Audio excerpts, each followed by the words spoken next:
बोलो प्रिंसिपल बोल रहे हैं नहीं बोलना सर।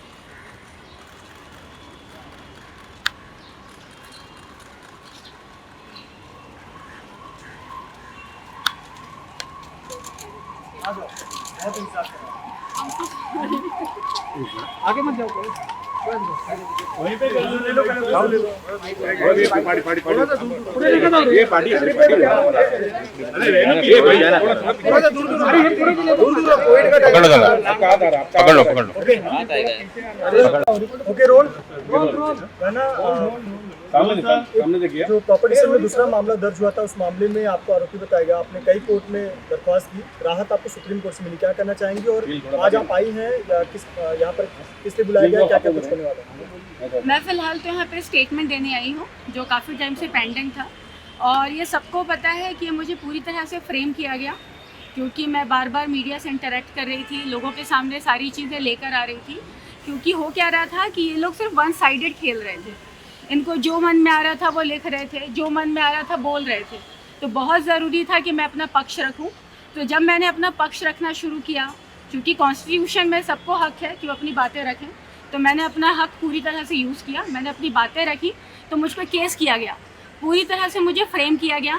मेरे पास प्रॉपर प्रूफ है, मेरे पास प्रॉपर रॉ फुटेज है, CBI के पास भी एक कॉपी है, मेरे पास भी एक कॉपी है, मेरे पास NOC वीडियोज़ हैं। जिस लड़की ने मुझ पे केस किया है उसने 4 अलग अलग डायरेक्टर्स पे केस किया है। मजाक चल रहा है कि वो एक शूट पे जाती वहाँ भी फोर्स हो रहा है, सेकंड पे जा रही वहाँ भी उसके साथ फोर्स हो रहा है, पता नहीं किस टाइप का मजाक चल रहा है। सबको पता है कि गलत केस था, आप मेरी FIR कॉपी भी देखोगे वहाँ भी पता चलता है कि गलत केस है। इसके बावजूद केस को बढ़ाया गया, बट फाइनली मैं बहुत थैंकफुल हूँ सुप्रीम कोर्ट की कि उन्होंने मुझे रिलीफ दिया है। अभी मैं इंटरिम बेल पर हूँ और बहुत जल्दी मुझे एंटिसिपेटरी बेल मिल जाए, मैं यही उम्मीद करती हूँ।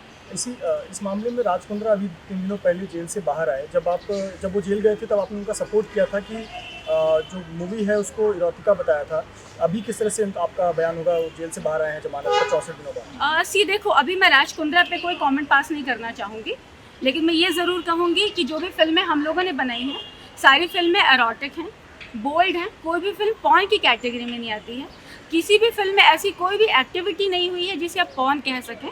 और अपार्ट ऑफ ऑल दिस अभी तक डिजिटल में सेंसर नहीं है। अगर आपके घर में डोर नहीं है, दरवाज़ा नहीं है, तो कोई परमिशन लेके नहीं आएगा। सो जहाँ पे किसी चीज़ की परमिशन की ही ज़रूरत नहीं है उस पर बिना मतलब का केस बना दिया जाता है। बाद में लड़कियों को ज़बरदस्ती ब्लैकमेल करके कि अगर आप केस नहीं करोगे तो आपको भी एक्यूज़ बना दिया जाएगा, तो बेटर आप विक्टिम बन जाओ, उन्हें फोर्स करके केस करवा दिया जाता है। सो ये सारी तरह से गंदगी फैलाई जा रही है और मैं अभी भी यही कहूँगी कि पहले भी मैं यही कह रही थी कि फिल्में एरोटिक हैं, बोल्ड हैं, कोई भी फिल्म पॉर्न की कैटेगरी में आती ही नहीं है। उन्हें बार बार पॉर्न कह देना, गलत तरीके से चीज़ों को फ्रेम कर देने से चीज़ें नहीं बन जाती जो आप कहते हो। सच सच ही रहेगा और मेरे पास हर चीज़ का रॉ फुटेज है, मेरे पास हर चीज़ का प्रूफ है। प्रॉब्लम ये है कि ये प्रूफ मैं तब दिखा सकती हूँ जब केस खुलेगा।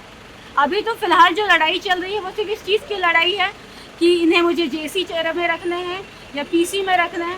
पहले ये सॉर्ट आउट हो जाए, तो जब मेरा केस खोलेगा तब ऑटोमेटिकली सबके सामने सच आ जाएगा कि किस तरीके से मुझे फ्रेम किया गया, किस तरीके से मुझे फंसाया गया। एक आखिरी सवाल, आप कह रही हैं कि फ्रेम किया जा रहा है जबरन, जो इस केस में जुड़े हुए लोग हैं उनको बोला जा रहा है कि आप बयान दो या लड़की को FIR करने के लिए कहा है, कौन लोग हैं, क्यों कर रहे हैं, कौन लोग? क्योंकि केस बहुत कमज़ोर है। जब आप कोई केस बना लेते हो आपको भी जवाब देना पड़ता है कि आपने केस क्यों बनाया है, क्योंकि आप भी किसी न किसी को आंसरेबल होते हो।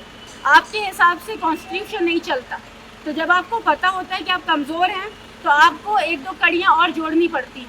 कहते हैं ना, अगर रस्सी कमज़ोर है तो गठान लगानी पड़ती है, तो वही चल रहा है यहाँ पे। इन्हें पता है कि पॉर्न का कोई केस ही नहीं बनता क्योंकि अभी तक डिजिटल पे सेंसर नहीं आया है। तो लड़कियों को ज़बरदस्ती प्रेशर देकर यह कहा जाए कि फोर्स करके शूट करवाया गया है, जो कि कभी नहीं हुआ। और मैं एक और बात कहना चाहूँगी, जो लड़कियाँ ये अभी केस करके बहुत खुश है ना कि हमने केस तो कर दिया, हमारी जीत हो गई, मैं बाकायदा जहाँ तक मैं लड़ सकूँगी मैं वहाँ तक लड़ूंगी। जितनी बार मुझे लड़ना पड़ेगा मैं उतनी बार लड़ूंगी और मैं हर बार सच सामने लेकर आऊँगी। और इन सारी लड़कियों पे मैं डेफेमेशन केस भी डालूंगी, क्रॉस FIR भी डालूंगी, और जब इनके प्रूफ में सामने लेकर आऊँगी तो उन्हें पता चलेगा कि गलत केस करने का नतीजा क्या होता है। मैं लड़की होकर मुझ पर 376D लगा दिया।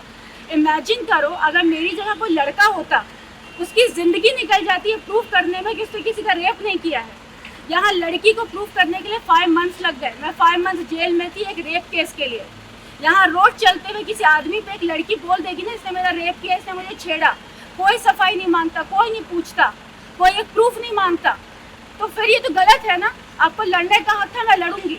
और इन सारी लड़कियों को ये सबक मिलना चाहिए कि गलत केस नहीं करना चाहिए। आप अगर सच है तो सच के लिए लड़ो। और एक बात कही जाती है, सच ही हमेशा जीतता है, तो मैं ही जीतूंगी। सचिन वजीर इसको शुरुआत में केस में देख रहे थे, उनको लेकर भी कोई आपके मन में सवाल क्यों नहीं?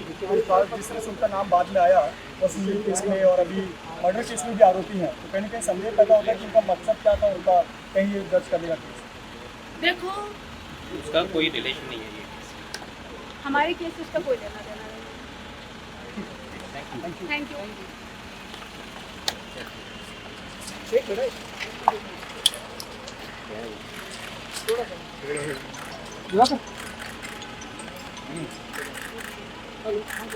दिया बेटा माइक